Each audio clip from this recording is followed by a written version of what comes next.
All right, welcome back everybody for another deep dive.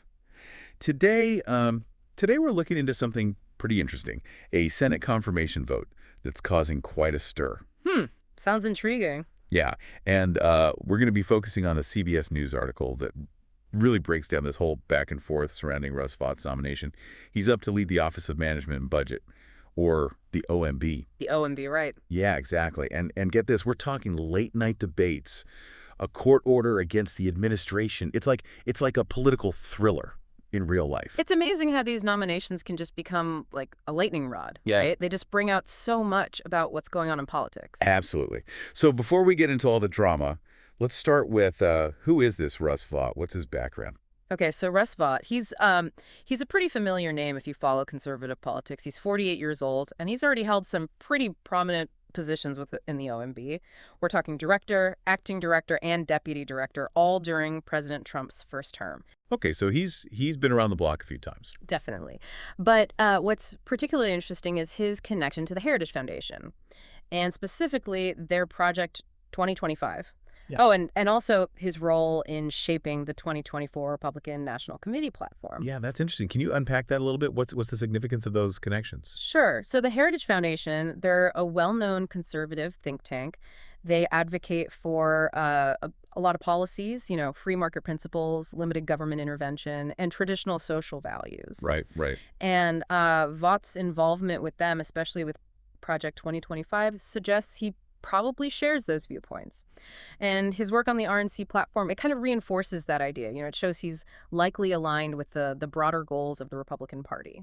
Right. So that kind of gives us a sense of his leanings potentially and what policies he might prioritize if he would be confirmed. But before we go too far down that road, can you remind us what exactly does the OMB do and why is this nomination causing such a ruckus? Okay, so the OMB, think of it as like the control center for the president's budget and agenda. Okay. They oversee how the federal government's money is allocated, and they make sure policies are implemented the way the president wants them to be. It's a pretty powerful position.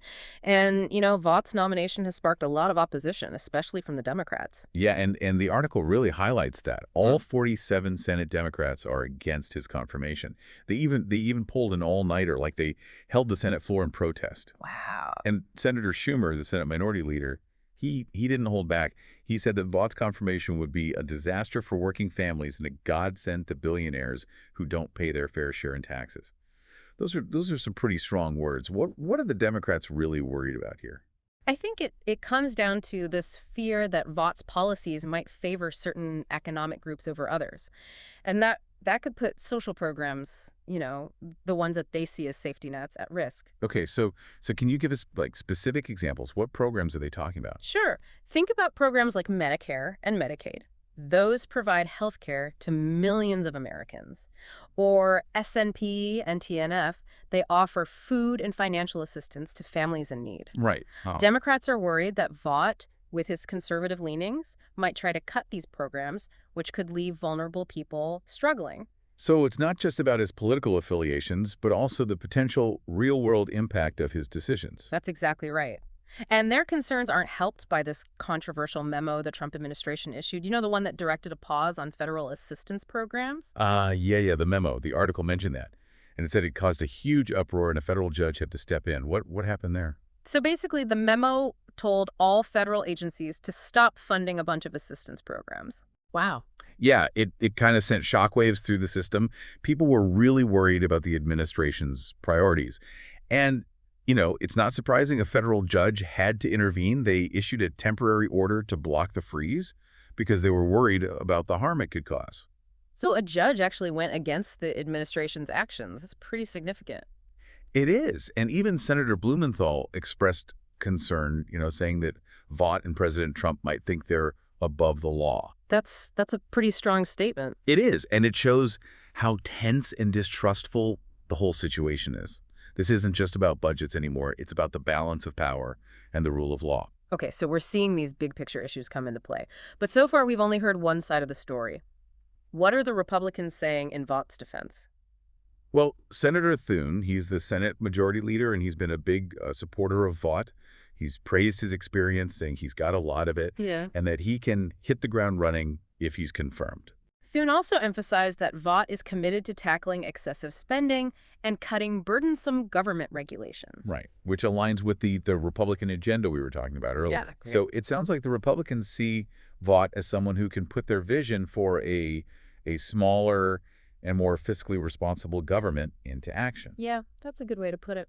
But what specifically might they consider excessive spending or burdensome regulations? Can you give us some examples? Yeah, well, that's where it gets a bit more complicated. You see, when Republicans talk about excessive spending, they often point to social programs they think have become too big or inefficient. They argue that taxpayer money could be used better elsewhere. Okay. So they might target programs like welfare or unemployment benefits. They claim these programs discourage people from working and create dependency. Right, right. I've heard that argument before. And as for burdensome regulations, they usually point to environmental regulations or labor laws. They say these things stifle economic growth and job creation. So, for instance, they might want to roll back environmental protections or make it easier for businesses to operate. Exactly. Their argument is that those changes would boost the economy and benefit everyone in the long run. So it sounds like we have this classic clash of ideologies here. Yeah. Democrats prioritize social safety nets and a more active government role in dealing with economic inequality, while Republicans emphasize fiscal responsibility, limited government, and letting the market drive solutions. That's a good summary. And this confirmation vote seems to be a perfect example of that larger debate. Absolutely. And it's within this context that Vaught's own statements become really interesting. He said publicly that he's committed to using taxpayer dollars wisely and fighting inflation driven by irresponsible federal spending. Okay, so he's signaling pretty clearly where he stands and what he would prioritize at the OMB. Yes, he is. So we've got this fierce battle brewing. Democrats are sounding the alarm. Republicans are singing Vaught's praises. What does it all mean? Where do we go from here? That is the million-dollar question, I think. To really understand what the consequences could be, we need to dig deeper into the motivations behind these arguments and really analyze what Vaught's leadership might actually look like. Okay, yeah, let's do that. Let's untangle this web and try to see what the potential implications really are. Okay, so we're seeing this clear ideological divide, but what does it actually look like, in practice? If Vought gets this job, if he becomes the head of the OMB, what kind of concrete changes might we see?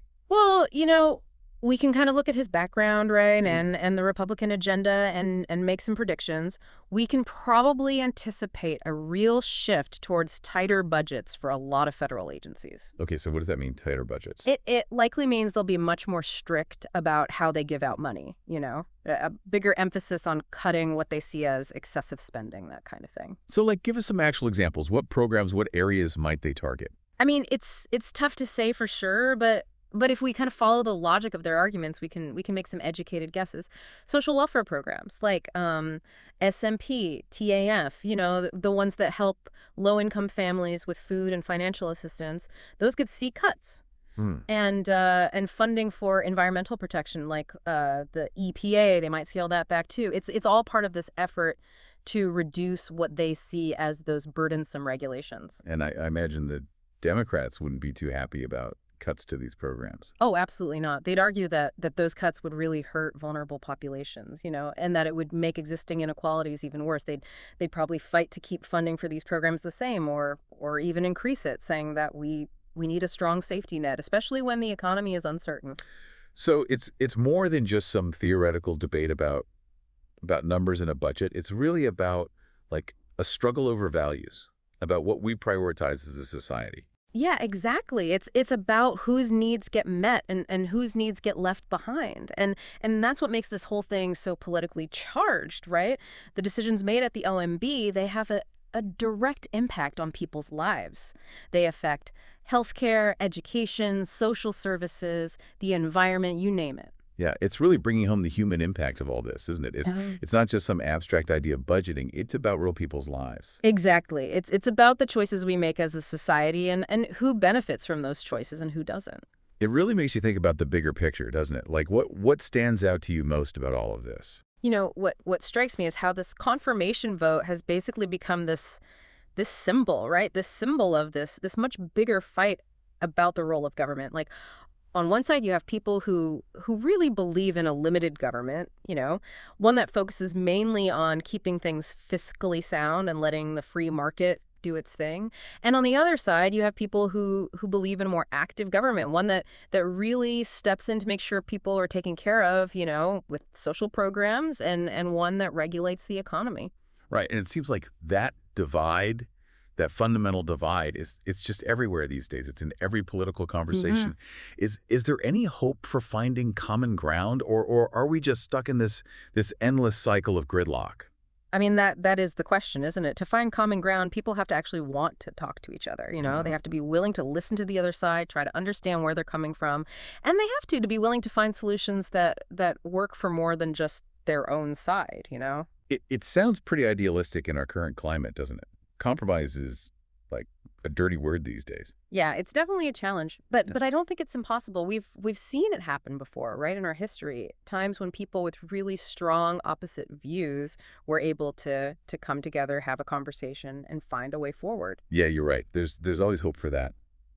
But bringing it back to Vought, to his nomination, what are the potential long-term implications if he is confirmed? What could that mean? Well, if we look at his history, the things he's done, the things he said, it's reasonable to think we might see the OMB take a more fiscally conservative approach. They might focus more on cutting taxes, getting rid of regulations, and reducing government spending, especially in areas they see as wasteful. And how could that affect the economy as a whole? Yeah. And regular people, everyday Americans? That's where making predictions gets a lot harder. The impact of those policies, it really depends on a lot of things. Yeah. How they actually put them into practice, what the economy is doing overall, how different groups react. It's complicated. Some people say these policies would help the economy grow because it would mean less burden on businesses, they could invest more, that kind of thing. Right. But then others would say it could make income inequality worse. It could weaken those safety nets we were talking about and maybe even harm the environment. So it's not just a simple good versus bad situation. No, not at all. Economic policy it's messy. There are always trade-offs, Yeah. and sometimes things happen that you didn't expect. And ultimately, the people who feel the impact of these decisions the most are individuals and families, Yeah. the ones who rely on those government programs and services. That's a really important point. We're not just talking about numbers here. We're talking about people's lives. Yeah. It really shows how connected everything is, Yeah. right? Decisions made in Washington, they could have a ripple effect. They affect families, communities, the whole economy. It's a reminder that, we're all part of this bigger system, right? And the choices we make, they have consequences, not just for us, but for everyone. Okay, so let's try to sum all of this up. We've talked about Russ Vought, his background, his potential leanings, the different opinions people have about his nomination. What are your main takeaways from this whole deep dive? I think for me, what really comes through is just how divided things are right now. This really deep ideological divide that's shaping our political landscape. It's this clash between two different ideas of what the government should do, how we should handle things like the economy and social programs. And we saw those divisions playing out, in real time during this whole confirmation process, right?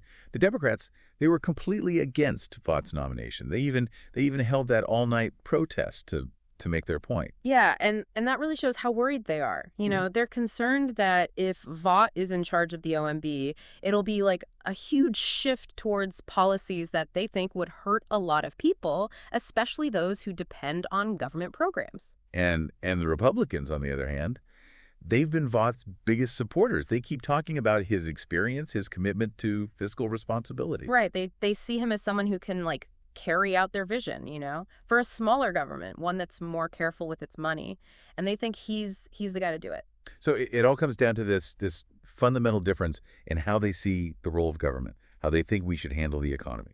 Yeah, that's it in a nutshell. And this debate, it's not going away anytime soon, even after this vote. It's a conversation we need to have as a country, an open and honest one, so we can actually find some common ground and create policies that work for everybody. That's a really good point. It's not about, shutting down one side or the other. It's about building bridges, finding solutions that benefit more people. Right. It's about understanding that we're all in this together, and that we need to work together if we want to make things better.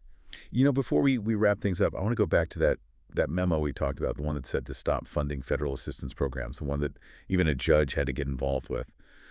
What do you think about the bigger implications of that whole thing? That memo, it was like a spark, it really ignited this whole debate and showed just how much tension and distrust there is between the two sides. And it made people ask some really important questions about the balance of power, and how far can the executive branch go? What are the limits? And what happens if no one checks their power? Yeah, it definitely added a whole other level of complication to this already really complex situation. Yeah. And it shows how important it is to have those checks and balances, to make sure that one branch of government doesn't get too powerful. Exactly. That's how our system is designed, right? To make sure power is spread out so no one person or group has all the control. It's about finding that balance between being able to get things done and making sure that those things are done the right way. So in a way, this whole thing with Vought, it's like a real life example of how our government works or sometimes doesn't work. It's messy, it's full of disagreements, but in the end, it gives us a way to deal with those disagreements and try to find solutions. Yeah, it's a good reminder that democracy, it's not a finished product. It's an ongoing process. It's about constantly participating, talking to each other, listening to each other, even when we don't agree. That's a great point. And on that note, I want to leave our listeners with something to think about. Yeah. How can we, as citizens, participate in this process in a way that's actually helpful, that's productive? How can we have these conversations about the things that matter to us in a way that actually gets us somewhere? That's the challenge, the opportunity we all have. It starts with staying informed, not just taking things at face value, but really looking at the information we're getting, where it's coming from, who's saying it, and being willing to talk to people who see things differently than we do, but doing it with respect, and remembering that we all want the same thing. We all want things to be better, and we can get there, but we have to work together. Well said. Thank you for joining us for this deep dive. It's been really interesting, and we hope it's given everyone something to think about. Keep exploring these issues. Keep having these conversations. They're so important.